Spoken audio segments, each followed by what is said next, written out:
Bueno, hola, buenas. Hoy os voy a hablar de dos temas muy interesantes que es poder, autoridad y gobierno. Y el otro es formas de gobierno y poder. Bueno, pues empecemos con poder, autoridad y gobierno. Hay personas que nos hemos acostumbrado a identificar la política en el poder en la medida que consideramos una fuerza que impone. Entre otros factores, obliga a cumplir unas normas legales que no siempre son beneficiosas, a pagar impuestos y a subvencionar los gastos de la burocracia y por supuesto estatales, a tener un comportamiento ciudadano determinado y a procesar unos valores. También indicamos de esa manera porque el poder es sinónimo de excesos y de influencias indebidas que simbolizan una especie de mano invisible que todo lo mueve, todo lo compone a espaldas de la sociedad. Eh, En el sentido crítico, el poder como expresión es relativamente nuevo, pues no se encuentra ante estos clásicos y antiguos de la política, lo que no quiere decir es que estuviera ausente en las sociedades antiguas, puesto que en la realidad el concepto del poder está asociado con el mundo político de la denominación. Dice, la tradición nos legó, sin embargo, dos conceptos en los que la medida se desarrolló la problemática de la denominación política, el concepto de la autoridad y el concepto del gobierno.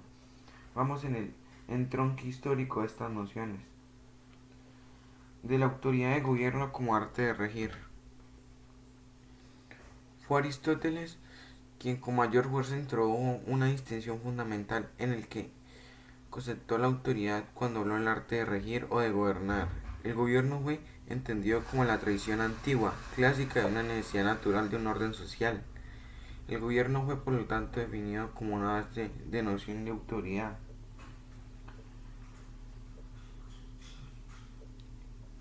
Entonces, según Aristóteles,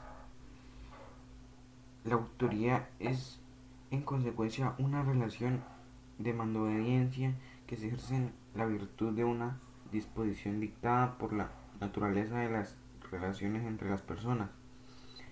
No son seres humanos quienes disponen de la voluntad propia de estas relaciones. Ellas están dadas por el orden superior a ellos, orden que debe ser seguido. Entonces el gobierno es para los antiguos el ejercicio práctico de esa autoridad dentro de la comunidad política y el arte de regir la ciudad. El medio tardío de los siglos 6 y los siglos 11 y 15 después de Cristo terminó dominando una noción similar, aunque matizada por la hegemonía, que ya en esa época el ejercicio del pensamiento cristiano y la práctica social también hizo dominante en el gobierno monárquico para la época, que consideraba al rey que aceptaba a Dios y era digno ante él.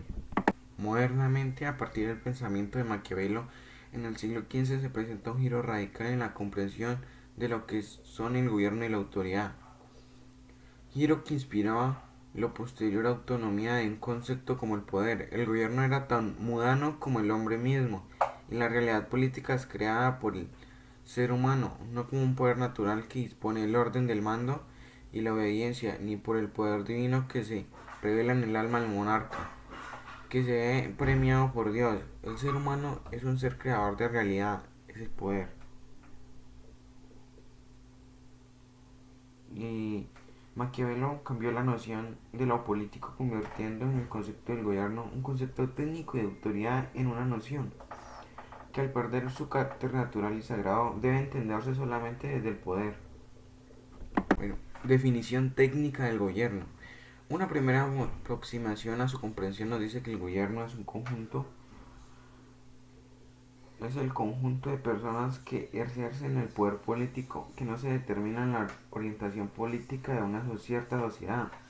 El diccionario de política número Bobbio.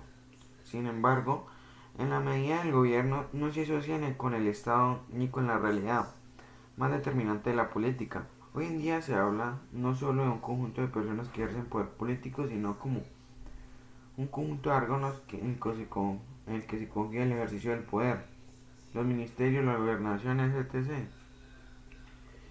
Eh, sentido, el gobierno tiene supremacia sobre las demás instituciones políticas de una sociedad, lo cual garantiza por la tendencia a monopolizar el uso de la fuerza.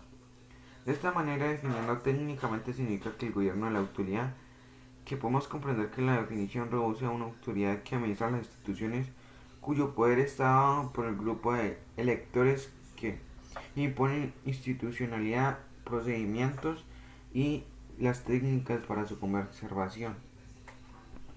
El poder como definición, la necesidad de difundir el poder constantemente hace de él un factor dinámico en toda la vida política. Su difusión hace cada vez más compleja y sofisticada, sometiendo históricamente a las personas, primero a través de la violencia y después a través de la cultura y otras manifestaciones de la subjetividad humana. Poder, Estado y política son tres términos que expresan la circunstancia denominada en la que vive el ser humano, mediante la cual se denomina, difunde y garantiza la plena realización de sus intereses particulares. Formas de gobierno y poder. Problemática de las formas de gobierno. Intentar resolver lo concerniente a las teorías de las formas del gobierno requiere remontarnos nuevamente a la antigua Grecia. Empecemos con el pensamiento de Platón. Según él, la república perfecta no es solo un ideal de vida política, que quizás únicamente existiría en el cielo y en la imaginación, y como guía de nuestras propias vidas. Dice, se pensaba que en la época el ideal de un sistema político y social se encontraba más allá de la historia. El libro octavo de la República, su obra política básica. Platón examina las siguientes formas de gobierno y están ordenadas sucesivamente de manera creciente y de acuerdo con el grado de abuso de poder, de tal manera que la menos mala se encontró en el principio y la más mala se haya encontrado en el final. La timocracia. La timocracia es el gobierno de los más honorables. Platón tomó como modelo de forma de gobierno de Esparta, considerando que su defecto principal radicaba en que la ciudad honraba más a los guerreros que a los sabios. La oligarquía, o gobierno de familias poderosas. Según él, la única forma llena de defectos y por lo tanto detestable. La democracia, en oposición a la anterior, se prestaba a la corrupción, la tiranía, de todas las formas de gobierno la más corrupta.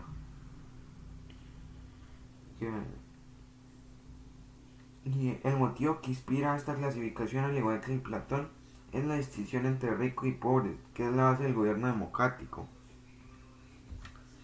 El poder constituyente. Maquiavelo en los siglos XVIII después constituye formas de gobierno según Aristóteles. Gobiernos que buscan el bien común, que sería la monarquía.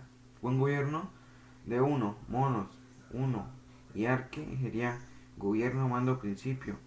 Entonces eso sería la definición, de ahí viene el nombre. Aristocracia, el buen gobierno de un grupo de los mejores, de los excelentes. La politeía, el buen gobierno de la multitud. Su desviación, los que favorecen el interés del gobernante. Este favorece mucho más el gobernante. O sea, la tiranía, el gobierno corrupto de un solo individuo. La oligarquía, el gobierno corrupto de un grupo de más poderosos. La democracia, el gobierno corrupto de la multitud o de los pobres. Bueno, el poder constituyente. Maquiavelo, 18 siglos después, construye la tradición europea de la concepción nueva y diferente del gobierno. Es claro que la explicación de la novedad maquiavélica está muy relacionada con la realidad de su tiempo, que ve de surgir al Renacimiento en consecuencia. Los estados que rigen a una persona o varias o por varias, la preocupación de Maquiavelo por la tensión entre ricos y los pobres los lleva a desarrollar la teoría sobre los fundamentos de la política, que corrompe la tradición anterior. Dice, en ese sentido observa que existen dos dimensiones de tiempo para la política. La primera es el tiempo vivo, que es el que crea y transforma la potencia constituida